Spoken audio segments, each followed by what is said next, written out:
Hi hello ഇന്നത്തെ ഒരു വീഡിയോയിൽ നമ്മൾ നോക്കുന്നത് തിയറീസ് ഓഫ് ക്യാപിറ്റൽ സ്ട്രക്ചർ ആണ്. ക്യാപിറ്റൽ സ്ട്രക്ചർ റിലേറ്റഡ് ആയിട്ടുള്ള തിയറീസ് ആണ് നമ്മളിതിൽ നോക്കുന്നത്. ക്യാപിറ്റൽ സ്ട്രക്ചർ തിയറീസ് പറയുന്നതിന് മുൻപ് നമുക്ക് ആദ്യം ക്യാപിറ്റൽ സ്ട്രക്ചർ എന്താണെന്നുള്ളത് നോക്കണം. ക്യാപിറ്റൽ സ്ട്രക്ചർ എന്ന് പറയുന്നത് refers to the kind of securities and the proportionate amount that makes up capitalisation. അതായത് നമ്മൾ യൂസ് ചെയ്യുന്ന ക്യാപിറ്റലിൻ്റെ ഒരു കമ്പനി യൂസ് ചെയ്യുന്ന ടോട്ടൽ ക്യാപിറ്റലിനെയും അതിനകത്ത് വരുന്ന ഡിഫറെൻറ്റ് കമ്പോണൻസിന് വിത്ത് അതിൻ്റെ പ്രപ്പോർഷനെയും കൂടെ കൂട്ടിയിട്ടാണ് നമ്മൾ ക്യാപിറ്റൽ സ്ട്രക്ചർ എന്ന് പറയുന്നത്. ഈ ക്യാപിറ്റൽ സ്ട്രക്ചറുമായിട്ട് റിലേറ്റ് ചെയ്ത് ഒരുപാട് തിയറീസ് ഉണ്ട്. അതായത് വിച്ച് ഇസ് റെലവൻ്റ് ആയിട്ടുള്ള തിയറീസും ഇറെലവൻ്റ് ആയിട്ടുള്ള തിയറീസും ഉണ്ട്.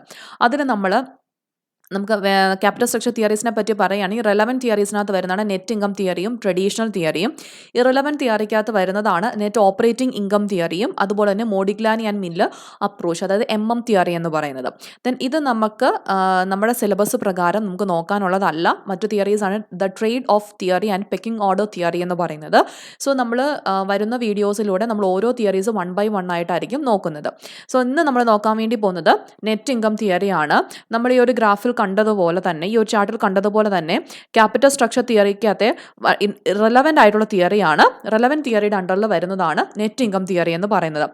റെലവൻറ്റ് തിയറി എന്നതുകൊണ്ട് നമ്മൾ മീൻ ചെയ്യുന്നത് ക്യാപിറ്റൽ സ്ട്രക്ചർ ഡിസിഷൻസ് ഒരു കമ്പനിയുടെ വാല്യൂവിനെ അഫക്റ്റ് ചെയ്യും. അതായത് കമ്പനിയുടെ വാല്യൂവിനെ ഡിറ്റർമൈൻ ചെയ്യാൻ ഹെൽപ്പ് ചെയ്യുന്ന കമ്പോണൻ്റ് ആയിരിക്കും ക്യാപിറ്റൽ സ്ട്രക്ചർ എന്നുള്ളതാണ് റെലവൻറ്റ് തിയറി എന്നതുകൊണ്ട് ഉദ്ദേശിക്കുന്നത്. അതായത് നമ്മുടെ ക്യാപിറ്റൽ സ്ട്രക്ചറിൽ ഉണ്ടാക്കുന്ന മാറ്റങ്ങൾ എല്ലാം തന്നെ എന്തിനെ അഫക്റ്റ് ചെയ്യും? ഓട്ടോമാറ്റിക്കലി നമ്മുടെ കമ്പനിയുടെ വാല്യൂവിനെ അഫക്റ്റ് ചെയ്യും എന്നുള്ളതാണ് റെലവൻറ്റ് തിയറിക്കകത്ത് പറയുന്നത്. റെലവൻറ്റ് തിയറിക്കകത്ത് വരുന്ന ഒന്നാമത്തതെന്ന് പറയുന്നതാണ് നെറ്റ് ഇൻകം തിയറി എന്ന് പറയുന്നത്. നെറ്റ് ഇൻകം തിയറിക്കകത്ത് പറയുന്നത് according to this approach capital structure decisions is relevant to the value of the firm and increase in the financial leverage, that is debt proportion, will lead to decline in the weighted average cost of capital while the value of the firm as well as market price of ordinary share will increase. അതായത് ഇവിടെ പറയുന്നത്, ഞാനിതൊരു ഗ്രാഫിൽ കൂടെ പറയുന്നതായിരിക്കും ഏറ്റവും കൂടുതൽ എളുപ്പമാകുക. അതായത് കമ്പനിയുടെ ക്യാപിറ്റൽ സ്ട്രക്ചറിൽ ഡെപ്റ്റ് കമ്പോണൻസ് യൂസ് ചെയ്യുന്നത് വഴി ഇക്വിറ്റി ഷെയർ ക്യാപിറ്റലിൻ്റെ വാല്യൂ കൂട്ടുകയും അതുവഴി ഓവറോൾ കോസ്റ്റ് ഓഫ് ക്യാപിറ്റൽ കുറയുകയും കമ്പനിയുടെ വാല്യൂ കൂടുകയും ചെയ്യും എന്നാണ് നെറ്റ് ഇൻകം തിയറിക്കകത്ത് പറയുന്നത്.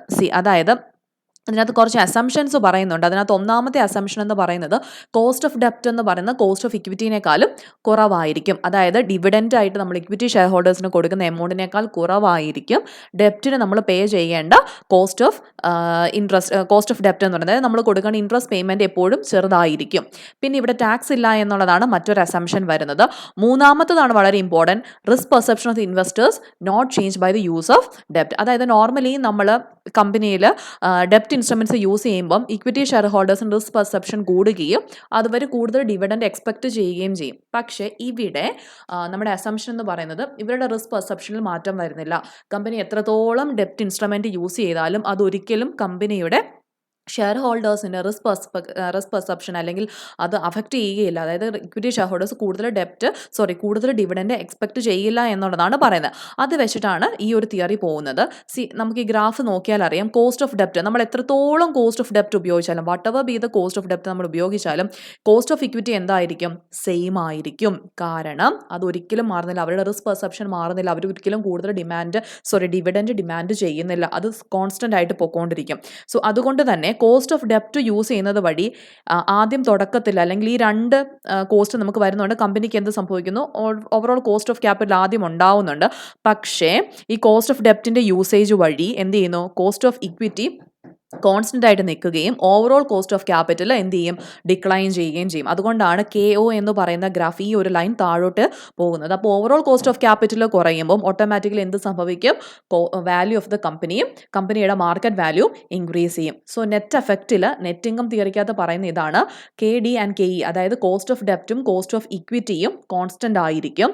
അതുപോലെ തന്നെ ഓവറോൾ കോസ്റ്റ് ഓഫ് ക്യാപിറ്റൽ എന്ത് ചെയ്യുകയാണ്? കുറയുകയാണ് ബൈ ദ യൂസ് ഓഫ് ഡെപ്റ്റ് ഇൻസ്ട്രുമെൻസിൻ്റെ യൂസ് വഴി ഇത് കുറയുകയും അങ്ങനെ എന്ത് ചെയ്യും? കമ്പനിയുടെ വാല്യൂ ഇൻക്രീസ് ചെയ്യുകയും ചെയ്യും. ഇതാണ് നെറ്റ് ഇൻകം തിയറിക്കകത്ത് പറയുന്നത്. അതായത് വളരെ സിമ്പിളായിട്ട് പറയുകയാണെങ്കിൽ ക്യാപിറ്റൽ സ്ട്രക്ചർ ഡിസിഷൻ കമ്പനിയുടെ വാല്യൂവിനെ അഫക്റ്റ് ചെയ്യും. ഇവിടെ പറയുന്ന മെയിൻ കമ്പോണൻ്റ് എന്ന് പറയുന്നത് ലിവറേജ് ആണ്, അല്ലെങ്കിൽ ട്രേഡിംഗ് ഓൺ ഇക്വിറ്റി ആണ്.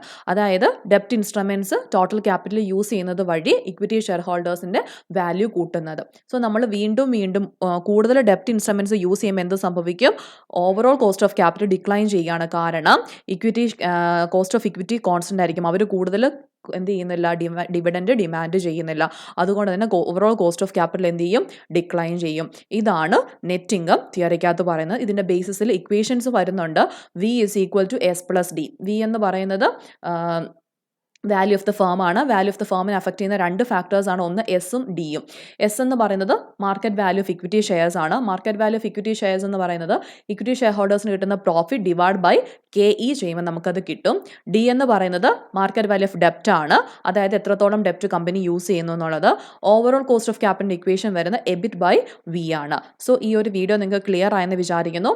വരുന്ന വീഡിയോസിൽ നമ്മൾ ബാക്കി ഓരോ തിയറീസും 1 by 1 ആയിട്ട് നോക്കുന്നതായിരിക്കും. അപ്പം താങ്ക് യു.